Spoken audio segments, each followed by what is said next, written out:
Bismillahirrahmanirrahim. Dijelaskan oleh Al-Quran, awas perhatikan ya, ini tolong garis bawahi betul. Yang pokok dalam wudhu itu ada 4. Satu aja, kalimatnya menggunakan kata ghasala, faghsilu wujuhakum. Ghasala itu kalau dalam bahasa Arab adalah sesuatu yang ditumpahkan pada tempatnya, dibasuh. Jadi ambil airnya ditumpahkan di wajah. Jadi bukan ngambil air ditumpahkan baru diusap. Ya, jadi ambil airnya, tumpahkan di wajah dari batas bagian atas kening sampai dengan ke dagu dengan bagian belakang telinga. Baik, kemudian setelah itu wa aydiyakum ilal marafiq. Perhatikan, ini mohon izin saya lebarkan sedikit karena sering ada kekeliruan dalam proses ini. Wa aydiyakum ilal marafiq, kemudian tangan sampai siku. Ingat, tangan disebut tangan itu disebut yad dalam bahasa Arab, itu dari ujung jemari ini asabi' sampai ke ujung ke sini, mendekat pada katif, dekat ke pundak. Ini tangan. Tapi dalam ibadah itu selalu diberikan batas. Batas, misal Anda bersedekap, An-Nasai nomor hadis 886, bersedekap di sini posisinya, rusghi. Jadi begitu menutup seperti ini. Atau boleh lebih sedikit, Al-Sa'id begini. Tapi tidak sampai ke sini. Tapi dalam wudu ilal marafiq, jamak dari mirfaq, sampai ke sini, siku. Ya. Ingat, tangan, jari sampai siku. Jadi bukan siku ke bawah. Jadi bukan kerannya dibuka, sikunya dibeginikan. Jelas ya? Tapi diambil airnya, turunkan sampai ke siku ke sini. Nanti itu ada hikmahnya, ada penjelasannya. Kemudian setelah itu, wamsahu bi ru'usikum. Berubah kalimatnya dari ghasala menjadi masaha. Berbeda. Ghasala tumpahkan langsung di tempatnya, masaha tumpahkan dulu airnya baru diusapkan. Ya, masaha itu mengusap, bukan menumpahkan.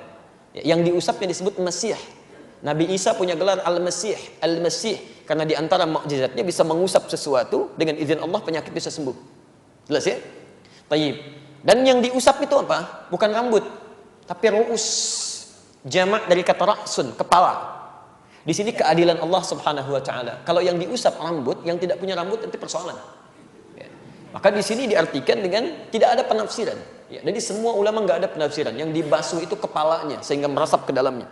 Jadi begitu Anda buka, kemudian Anda ingin basuh, maka kemudian buang airnya, usapkan. Ya. Usapkan ke kepalanya. Menggunakan huruf ba di situ. Ba di sini dalam bahasa Arab ba punya 14 makna. Tapi di sini para ulama sepakat ya 3 yang bisa diterapkan. 1, ba al-istighraq, yaitu mengusap dari depan sampai ke belakang. Jadi begitu Anda ingin berwudu misalnya, Anda kemudian mengusap, buka, tumpahkan airnya, diusap dari depan ke belakang. Jika dalam pelaksanaan itu tidak ada kesulitan berarti, tidak ada penyakit, tidak ada hambatan, untuk laki-laki khususnya, usap dari depan ke belakang. Jika kemudian ada persoalan, misal sakit sebagian dari anggota di kepalanya, sebagiannya, maka ba itu bisa berarti at-tab'id ma'at tahdid. Ya, sebagian dengan batas.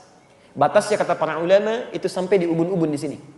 Ya, jadi Anda bisa usapkan sepanjang kena ubun-ubunnya di sini, itu sudah sah dipandang mengusap.